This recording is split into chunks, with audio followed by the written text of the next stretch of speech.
Hey everybody, and welcome to Sum and Difference formulas for sine, cosine, and tangent. And we'll kind of talk about a little bit because you're like, well, where's secant, cosecant, and cotangent? But remember, those are just reciprocals of sine, cosine, and tangent. So we're only going to talk about the main three today, and then we're going to keep in mind, hey, because I know stuff about the main three, if I need to find anything about secant, cosecant, or cotangent, right? We'll hit it with that reciprocal identity. All right, let's get going. So our learning goals for this video. By the end of this video, hopefully as you're following along and kind of doing the problems as I'm doing them, you'll hit these two goals. So we're going to introduce the sum and difference formulas for the main three, sine, cosine, and tangent.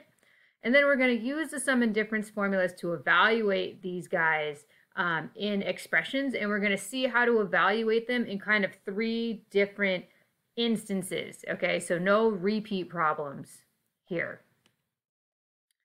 So here are the formulas. Right now would be a good time to kind of copy them down if you have a little notebook or if you want to take a screenshot of these guys. But notice we have the cosine sum and difference formula, sine sum and difference formula, and tangent sum and difference formula.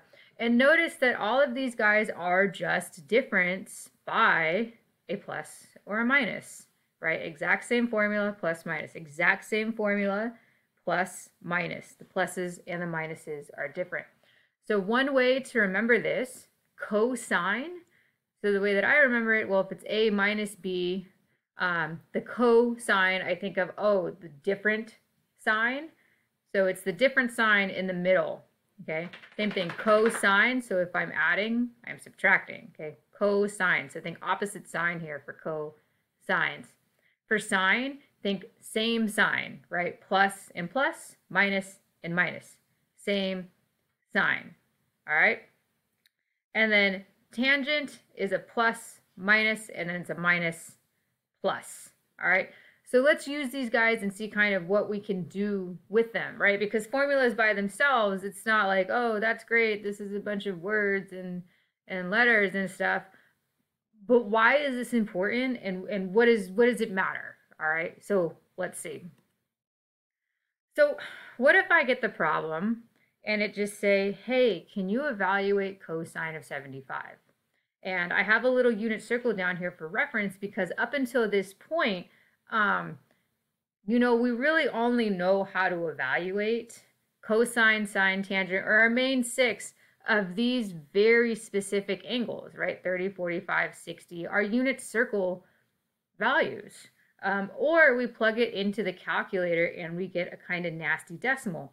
But if I asked you to evaluate this and I wanted you to evaluate for me exactly, how could we do this? At this point, we're stuck with the tools that we have so far. So that's where the sum and difference formulas come in, because what is 75? So I look at 75 and be like, okay, is there a way I could break 75 up as a sum or difference of these angles that I already know? And that's like step one. Can I break this up into a sum of some angles that I already know? And can you see maybe some angles that I could break them up as sums? Or could I break this guy up as a difference, right? Which means if I subtract two angles, will I get 75?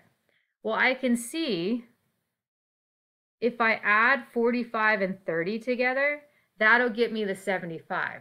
So I notice that 75 is the sum of 45 and 30, and 45 and 30 are two really nice unit circle values. So instead of cosine of 75, I'm going to say, hey, this is equivalent to cosine of 30 plus 45, right? And would anybody argue with this? 30 plus 45 is 75. And again, I chose these because they're nice unit circle values, and we can evaluate anything that belongs on this unit circle. Okay, so now I can break this up as a sum. So now I'm going to use the cosine sum formula, which was cosine A. So now that guy's A, that guy's B.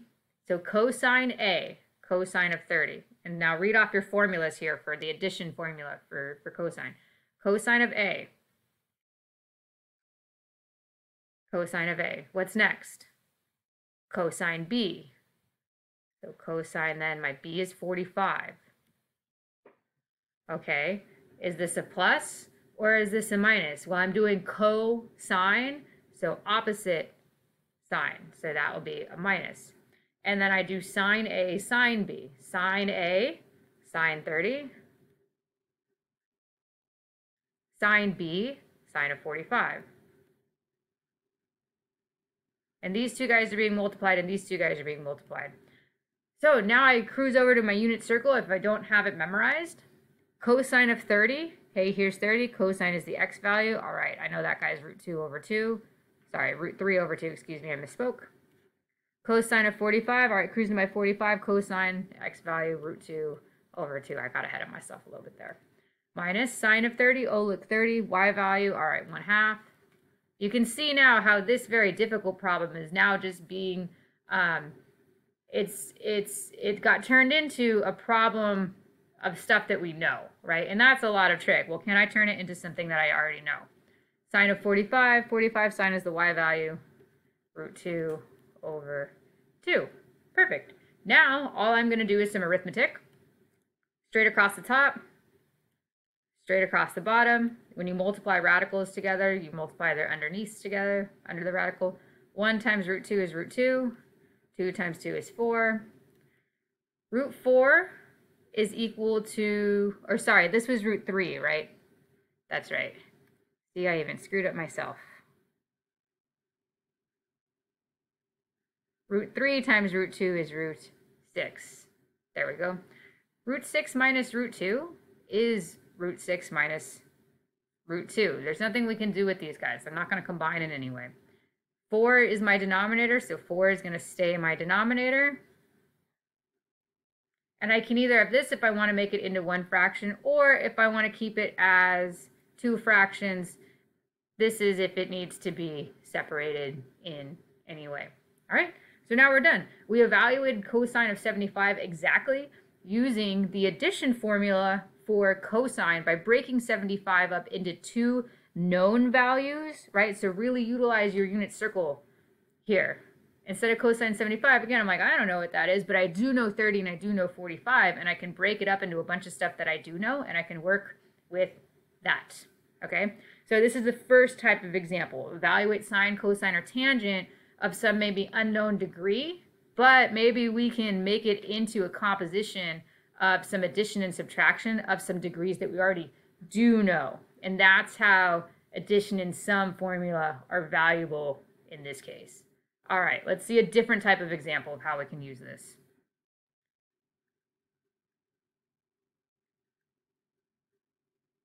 All right, trash. Nope. Okay, let's just move on. There we go. Let me move everybody down so we can see everything. There we go. Okay. Whoa, this looks way different. Okay. So what if I wanted to evaluate this thing exactly? Okay, well, this looks a little familiar, right? Cosine of a value, cosine of a value plus sine of a value. These two guys, right, are the same. So let me call them A. And these two guys are the same. So let me call them B. Let me write my B's up here because my face is in the way. B. Okay, so if we think back to slide 1 and we have our little notebook of our formulas, does cosine A, cosine B, plus sine A, sine B, what is that? If you look at my formulas, what is that? Cosine A, cosine B, plus sine A, sine B. Who is that? Well, that looks like the difference formula for cosine, right? Okay, so all of this is equal then to just cosine of A minus B. So that's equal to cosine A is 15, B is 75. Okay, so that's this whole thing here, this whole mess now is equivalent to cosine 15 minus 75 is negative 60, Okay, let's hit this with some unit circle magic. I'm going to go negative 60. So here's negative 30. Here's negative 60. Let me pull my cosine value out of there. Oh, I'm sorry, you guys. I didn't go far enough. I'm just jumping the gun all over the place here today. All right, sorry, negative 30, negative 45. I know a lot of you guys are like, that was not negative 60. And you were right. Negative 30, negative 45. This guy is negative 60. So I pull out my cosine value here. I look at my x value and I notice, ooh, that's 1/2. So this whole mess right here boils down to being 1/2. And I transformed it using the difference formula for cosine because I recognized, hey, this looks real familiar.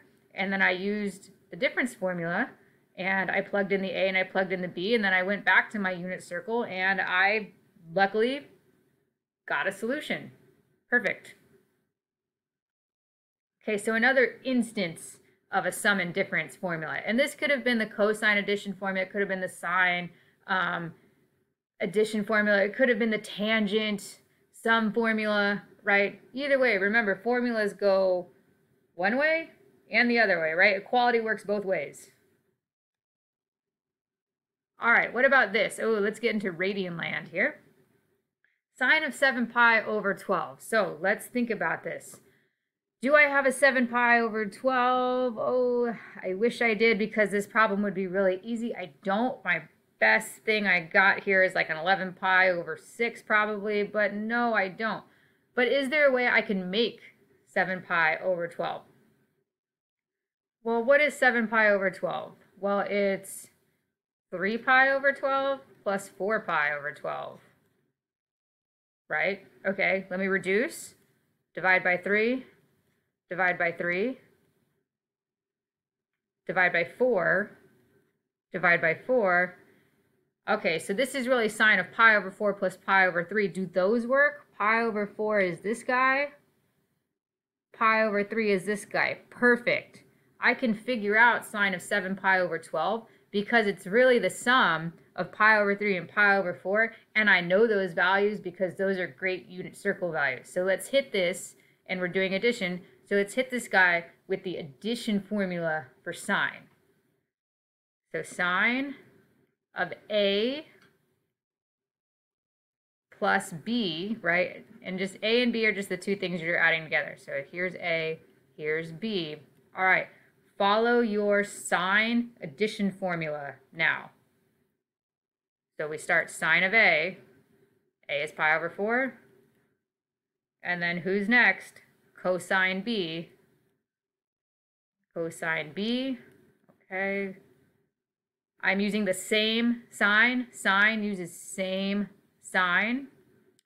Okay. And then I flop. So if I took sine A, I'm going to take sine B. And if I took cosine B, then I'm going to take cosine A. So the sine addition and subtraction formulas, it's just basically, hey, everybody gets to play with everybody. So sine A, cosine B, sine B, cosine A. And then remember, hit it with the same sign because we're sine, same. All right, let's plug in our values. What's sine of pi over 4? Y value. Cosine of pi over 3. There's pi over 3. Cosine is x value. This is why our unit circle work was so critical. Sine of pi over 3, pi over 3. Sine is the y value. Cosine pi over 4, cosine is the x value. All right, let's hit this. Straight across the top, straight across the bottom, straight across the top. This is starting to look, familiar, isn't it? Straight across the bottom. Okay, root 2 plus root 6 is exactly root 2 plus root 6. We've seen this before, right? Notice any patterns you want to notice here. Why is this the same answer? Just think about what the first answer was, what this is. Okay, kind of meditate a little bit on this and how we got the same answer of cosine 75 and sine of 7 pi over 12. Interesting, right? Okay, so again, we had a radian value now, and we made the radian value into a sum of two known radian values. And that's the game here. Use sum or difference formula to separate it into two sums that you know or two differences that you know. This unit circle is going to be clutch here for sum and difference formulas. All right, last type of example. And we haven't written in red yet. Okay, this looks entirely different. Okay, how do we deal with this? Let sine of a equal 3/5 with a in quadrant 2. So let's go all the way back to when we were throwing triangles here in our quadrants. A is in quadrant 2, quadrant 1, quadrant 2. Okay, remember we made a right triangle. A is this angle here. Sine of a is 3/5. What is sine? Opposite over hypotenuse. Sine of a is equal to 3/5. The opposite side over the hypotenuse side. I need to figure out my missing side, Pythagorean theorem, 3 squared plus x squared equals 5 squared, but I also know that this is the famous 3, 4, 5 triangle. So I have everything for my A triangle here. I'm going to do the same thing with my B triangle. Here's my A triangle. Let me construct a B triangle. I would put it on the same grid, but my handwriting is messy and it gets a little misconstrued. So now B is in quadrant 3. Okay, B is in quadrant 3. Sine of B, and B is here now. Sine of B is -5/13. Opposite side is -5. Oops, sorry, this is also a -4 value here. Opposite side is -5. Hypotenuse is 13. Okay, hit this again with Pythagorean theorem. -5 squared plus x squared equals 13 squared. Who is going to come out here? You would see that it's 12. Also, notice where we are in the coordinate plane. This is going to be -12, right? Because the x-axis go left. So with our two complete triangles here, so this is like a throwback. Now we're going to find sine of a plus b, cosine of a plus b, and tangent of a plus b. But we don't have a unit circle anymore. Now we have actual triangles with some actual values to the sides. Let's see how addition and subtraction, or sorry, we're just doing addition formulas. Let's see how our addition formulas work now. Sine of a plus b. And I don't know what a is, and I don't know what b is, right? But I do know, I do sine of a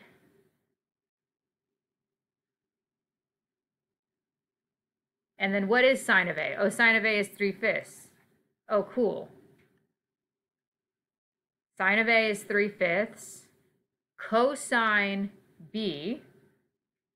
Cosine b. Okay, what's cosine of b? And I'm following the formula. Let me write the formula actually maybe above it. This is going to be, remember, sine a, cosine b. Same sine here, now sine b. Cosine a, basically everybody just gets a mix. All right, cosine b. Here's my b triangle. Okay, what's my cosine value? Well, it's adjacent over hypotenuse. It's adjacent over hypotenuse. Okay. What is my sine of b? Well, I know what sine of b is. It's -5/13. -5/13. What's cosine a? Oh, that wasn't given to me, but here's my A triangle. What's the cosine? Cosine is adjacent over hypotenuse. Adjacent over hypotenuse in the triangle. Okay? So I have these values, and now I'm off to the races. I'm just going to do some fraction arithmetic here. 3 times -12. Let's hit that with -36. 5 times 13 is 65. Plus -5, -4, that'll be +20. Multiplication of fractions is awesome. First straight across the top, straight across the bottom. 13 times 5 again is going to be our 65. -36 plus 20, that's going to hit us with -16 over 65. Okay, and this is, again, sine a plus b. Okay, so we're done with sine. Did that guy. Let's switch colors now, and let's do cosine of a plus b. Cosine a plus b. Let's rewrite the formula. Cosine a, cosine b, cos a, cos b, cosine. So I switch my sign, and then sine a, sine b. I'm going to dip down a little bit to avoid my pen stuff here. Okay, so I don't know what a is, and I don't know what b is. Cosine a plus b is equal to cosine of a is, hey, I can reuse this, right? Cosine of a was -4/5. Cosine b, I can reuse this. It was -12/13. Minus sine of a is 3/5. Sine of b, it's in the problem, -5/13. So yeah, I basically had to do the work once, and I can reuse it now for cosine. Straight across the top, 4 and 12, positive 48, 5 and 13, as we saw, it's 65, minus 3 times -5, that'll be a -15 up there. And 3 times 13, that's going to be our 65. Oh, a minus again, right? 48 and 15 minus, so this will be plus here, and this will take us to positive 63/65, and that was cosine a plus